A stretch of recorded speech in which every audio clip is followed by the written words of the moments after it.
예수가 최초로 기적을 행한 곳은 가나의 혼인잔치입니다. 이곳에서 그는 결혼 피로연을 망치지 않기 위해 물을 질 좋은 포도주로 바꾸게 됩니다. 잔치가 무르익을 무렵 그만 술이 떨어졌고 예수의 어머니 마리아는 이를 아들 예수에게 알렸습니다. 그러나 기적을 요구한 것이 아니라 단지 술 단지가 떨어졌다고 알리기 위한 것이었는데 예수는 그것이 자신과 무슨 상관이냐며 아직 자신의 때가 오지 않았다고 말합니다. 아마 이러한 반응은 오래전 예수와 박사들 사이에 논쟁에서 받았던 것과 같은 상처를 다시 주었을 것입니다. 그럼에도 불구하고 마리아는 하인들을 불러 아들이 시키는 대로 하라고 말합니다. 예수는 술단지 물을 가득 채우게 했고 잔치 담당자는 그 음료를 맛보았는데 깜짝 놀라 신랑을 불러 말합니다. 누구든지 좋은 술을 먼저 내놓고 손님들이 취하면 덜 좋은 술을 내놓는데 여기는 여태 이렇게 좋은 포도주를 내놓을 수 있냐며 감탄을 마지 않았다고 합니다. 이런 혼인잔치의 물이 변하여 포도주가 된 기적은 기쁜 소식의 복음과 그리스도의 보혈로 이어지게 됩니다.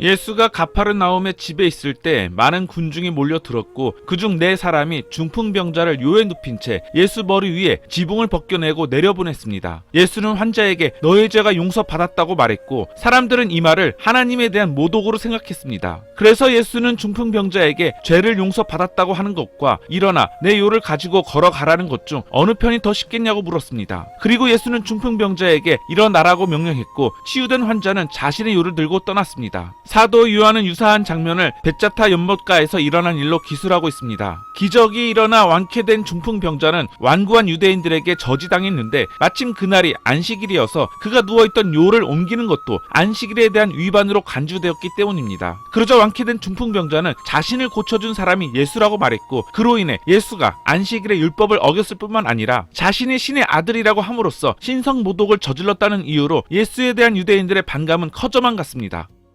죽은 자의 부활은 두말할 것 없이 모든 기적 중에서 가장 놀라운 것입니다. 성경에는 예수의 부활뿐만 아니라 다양한 부활 사건을 전하고 있는데 그 중에서 야이로의 딸 이야기는 일어나라는 달리다곰으로 유명합니다. 당시 예수는 유대교 대제사장과 사두개인 그리고 바리새인들과 대척점에 서 계셨는데 야이로는 바리새인으로 한 지역의 회당을 책임지고 있던 사람입니다. 바로 그런 사람이 예수에게 자신의 딸을 살려달라고 엎드려 비는 것은 꽤 놀라운 장면으로 그만큼 딸에 대한 사랑이 깊었음을 알 수 있습니다. 예수는 그의 간청으로 그의 집으로 가는데 그때 성병으로 추측되는 혈루병 걸린 여인이 예수의 옷에 손을 댔습니다. 그녀는 그 순간 자신이 나은 줄 깨달았고 예수도 자신의 능력이 나간 것을 알고 누가 내 옷을 만졌냐며 찾자 그녀는 예수님의 옷자락에 손끝만 닿아도 자신이 구원받으리라 믿어 그리했다고 말했습니다. 예수는 내 믿음이 너를 구원하였다 말씀하였고 회당장의 집에 도착해서는 아이가 잔다고 말하니 모두가 예수를 비웃었습니다. 예수는 죽은 소녀에게 달리다고 말씀하셨고 곧 12살의 아이는 일어나 걸었습니다.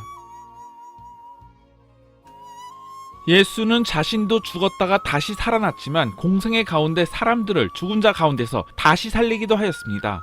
오늘날 이스라엘 북부에 위치한 나인이라는 동네에 예수께서 가셨는데 성문 앞에 이르렀을 때 마침 상여를 맨 장례 행렬이 성읍 밖으로 나오는 중이었습니다. 죽은 사람은 어떤 과부의 외아들이었는데 예수는 그 과부를 보고 가엾게 여겨 울지 말라고 위로하고는 관에 손을 대곤 소년아 내가 내게 말한다 일어나라고 말씀하였습니다.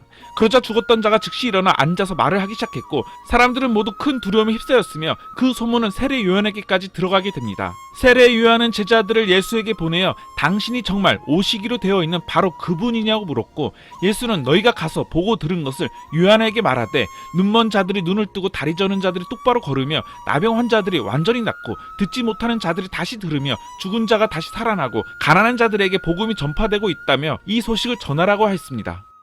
야이로의 딸은 예수께서 그녀의 집에 가기 전에 죽었고 과부의 외아들은 죽어서 장례 행렬 중에 예수를 만났지만 라자로는 예수가 도착했을 때 이미 죽어 매장한 지 나흘이나 지나 있었습니다. 예수에게 향유를 붓고 머리카락으로 발을 씻기던 마리아의 오빠이자 마르타와 남매인 라자로가 사는 동네 베다니아는 전에 사도들이 돌에 맞아 죽을 뻔하고 도망쳐 나온 유다 지방인데 그럼에도 불구하고 예수는 라자로를 방문하기 위해 그곳으로 돌아갔습니다. 마르타는 예수가 오신다는 소식을 듣자마자 곧 나가 맞이하였고 예수는 라자로가 다시 살아날 것이라고 말씀하였습니다. 그러자 마르타는 마지막 날에 부활에는 다시 살 줄을 안다고 말하였고 예수는 자신이 부활이자 생명이니 자신을 믿는 자는 죽어도 살겠고 무릇 살아서 자신을 믿는 자는 영원히 죽지 않을 것이라고 말씀하십니다. 예수는 마리아를 불러오게 하고는 함께 라자로의 돌무덤으로 가 큰 소리로 라자로야 나오라 부르시니 죽은 자가 수족을 배로 동인 채로 나오는데 그 소문을 들은 대제사장과 바리새인들은 예수를 죽이기 위해 모의를 하게 됩니다. 예수께서 침을 뱉고 진흙을 이겨 그의 눈에 바르시고 너희가 소경되었다면 죄가 없으려니와 본다고 하니 너희 죄가 그저 있다고 하신 말씀은 요한복음 9장의 이야기로 9장 전체가 예루살렘에서 태어날 때부터 장님이었던 사람을 치료하는 기적에 대한 이야기로 할애되고 있습니다. 이 기적은 보기 드물게 물리적인 요소를 포함하는 기적으로 예수는 땅에 침을 뱉었고 진흙을 이겨 소경의 눈에 발라 보냄을 받았다는 실로암 연못으로 가서 씻으라고 합니다. 그러자 소경은 밝은 눈이 되었는데 하필 그날이 안식일이라 바리새인들은 예수가 안식일을 지키지 않았으니 하나님께로부터 온 자가 아니라는 주장과 죄인이라면 어떻게 이러한 이적을 행할 수 있겠냐며 피차 증론하였습니다. 예수는 내가 심판하러 이 세상에 왔으니 보지 못하는 자들은 보게 하고 보는 자들은 소경되게 하려 함이라고 하였고 바리새인 몇 사람이 우리가 앞을 보지 못한단 말이냐고 묻자 예수는 너희가 앞을 보지 못하는 사람들이라면 죄가 없겠지만 지금 너희가 우리는 본다고 말하니 너희 죄가 아직 있다고 말씀하였습니다.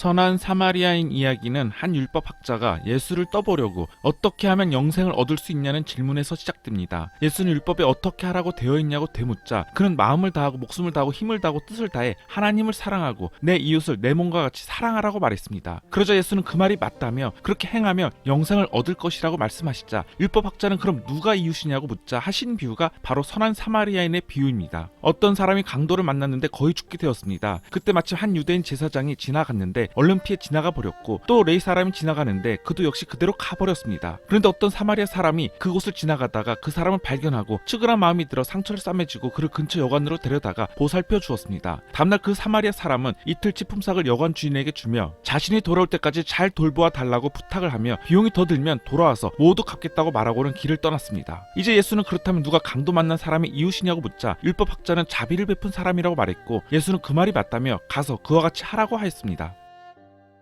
잃어버린 은전 또는 잃어버린 은화에 대한 이야기는 세리들과 죄인들과 함께 있는 예수를 보고 바리새파 사람들과 율법학자들이 이 사람이 죄인들을 받아들이고 함께 먹기까지 한다고 수군거리자 하신 비유 중 하나로 누가복음서에서 잃었던 양과 잃었던 아들 이야기 사이에 등장합니다. 이 비유는 하느님의 자비와 영원히 잃어버린 줄 알았던 것을 찾은 기쁨과 관련이 있는 것으로 한 여인이 당시 열흘치 품삯에 해당하는 10개의 드라크마를 가지고 있다가 하나를 잃어버렸습니다. 드라크마는 데나리온과 같은 액수로 한 개의 드라크마를 잃어버린 여인은 그 하나를 찾으려고 등불을 켜고 온 집안을 쓸며 찾을 때까지 샅샅이 뒤지게 됩니다. 마침내 잃었던 것을 찾은 그녀는 친구들과 이웃들을 불러 자신이 잃었던 것을 찾았다며 함께 기뻐해달라고 합니다. 말씀을 마치신 후에 예수는 이처럼 회개하는 죄인 한 사람을 두고 하나님의 천사들이 크게 기뻐할 것이라며 당시 천대하고 괄시하던 사람들에 대한 구원 역사에 기쁜 감동을 전하고 있습니다.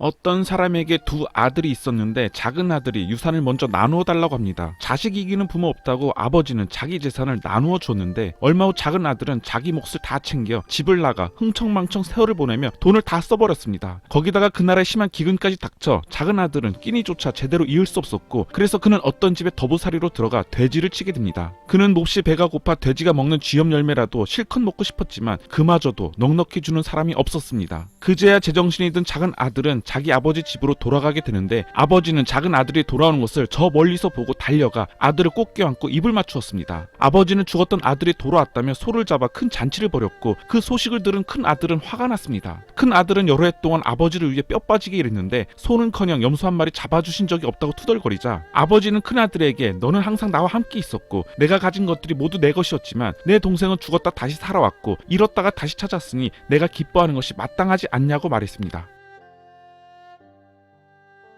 소경이 소경을 인도하는 비유는 예수께서 차라리 너희들이 소경이라면 죄가 없겠지만 지금 본다고 하니 죄가 그대로 있다는 말씀을 생각나게 합니다. 성경에서 이 비유는 마태복음과 누가복음에 기록되어 있는데 마태복음에서는 하나님을 경외한다는 명분으로 부모를 공경하지 않는 외식하는 바리새인들과 서기관들에게 하신 말씀이며 누가복음에서는 나를 사랑하는 사람을 사랑하면 칭찬받을 것이 무엇이고 나에게 잘해주는 사람을 잘해주면 인정받을 것이 무엇이냐며 원수를 사랑하고 비판하지 말며 정죄하지 말라며 하시면서 하신 말씀으로 너희가 헤아리는 그 헤아림으로 너희도 헤아림을 도로 받을 것이라며 소경이 소경을 인도하는 비유를 말씀하고 있습니다. 그러나 우리는 성경이 이어지는 말씀대로 다른 사람의 눈 속에 있는 작은 티끌은 잘도 보면서 내 눈안에 있는 통나무는 깨닫지 못하고 있습니다. 결국 선한 사람은 선한 열매를 맺고 악한 존재는 악한 결과를 낳을 것이라는 이 말씀은 하나님을 사랑한다고 하면서 원수는커녕 이웃을 사랑하지 않고 성급히 판단하며 함부로 정죄하는 자들에게 경종을 울리는 말씀입니다.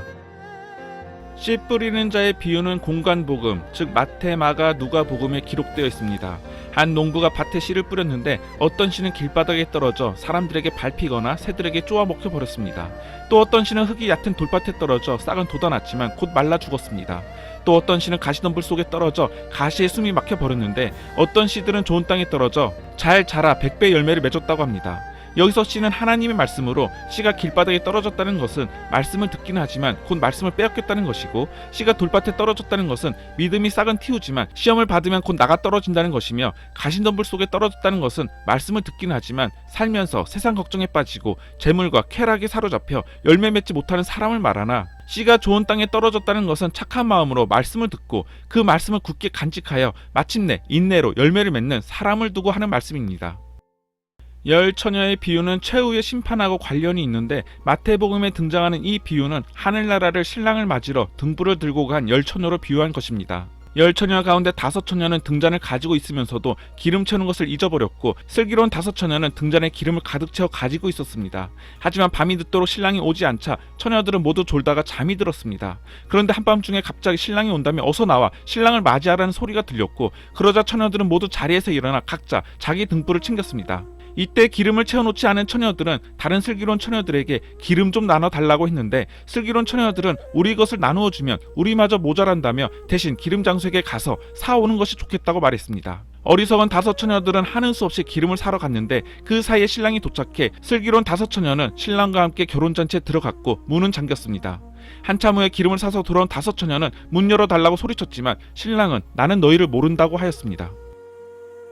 가라지 비유는 씨 뿌리는 자의 비유와 유사함에도 불구하고 오로지 마태복음에서만 언급되고 있는데, 이러한 이유로 악마의 존재에 가장 민감한 복음서 저자로 마태는 알려져 있습니다. 이 비유는 하늘나라가 자기 밭에 좋은 씨를 뿌린 농부와 같다는 말씀으로 사람들이 잠든 사이 원수가 와서 가라지를 뿌리고 갔습니다. 미리 자라자 가라지도 함께 자랐는데, 종들은 우리가 지금 가라지를 다 뽑아버리겠다고 하자 주인은 가라지를 뽑다 밀까지 뽑을 수 있으니 추수 때까지 그냥 내버려 두라고 합니다. 추수 때가 되면 그때 가라지를 먼저 뽑아 불에 태우고 밀은 거두어 곳간에 쌓겠다고 합니다. 이 비유에 대해 예수는 나는 좋은 씨를 뿌리는 농부이고 밭은 세상이며 좋은 씨는 하늘나라의 백성들이고 가라지는 악한 자의 자녀들이라고 하였습니다. 가라지를 몰래 뿌린 원수는 마귀이고 추수 때란 세상이 끝나는 날이며 추수하는 일꾼은 천사들입니다. 세상 마지막 날에 예수는 천사들을 보내 다른 사람을 죄짓게 하는 자들과 모든 악한 자들을 추려내어 그들을 불구덩이 속에 던져 넣을 것이며, 의인들은 아버지의 나라에서 해와 같이 빛날 것이라고 제자들에게 말씀하였습니다.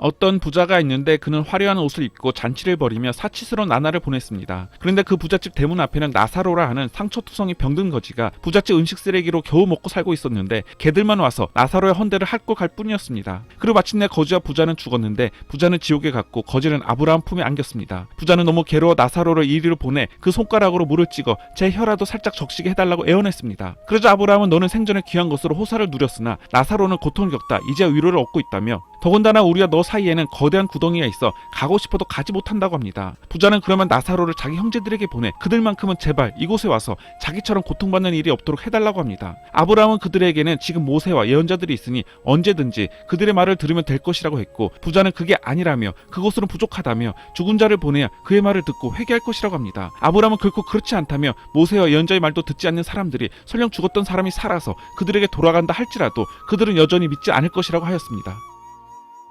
자기들만 옳다고 생각하면서 다른 사람들을 업신여기는 사람들을 향해 예수께서 비유로 말씀하셨습니다. 2 사람이 기도하러 성전에 올라갔는데 한 사람은 바리새파 사람이었고 다른 한 사람은 세리였습니다. 바리새파 사람은 따로 서서 기도하기를, 하나님, 저는 남의 것을 빼앗은 강도나 정직하지 못한 사기꾼이나 간음을 저지르는 그런 사람이 아니라는 것이 얼마나 감사한지요. 더구나 저기 있는 세리와도 같지 않습니다.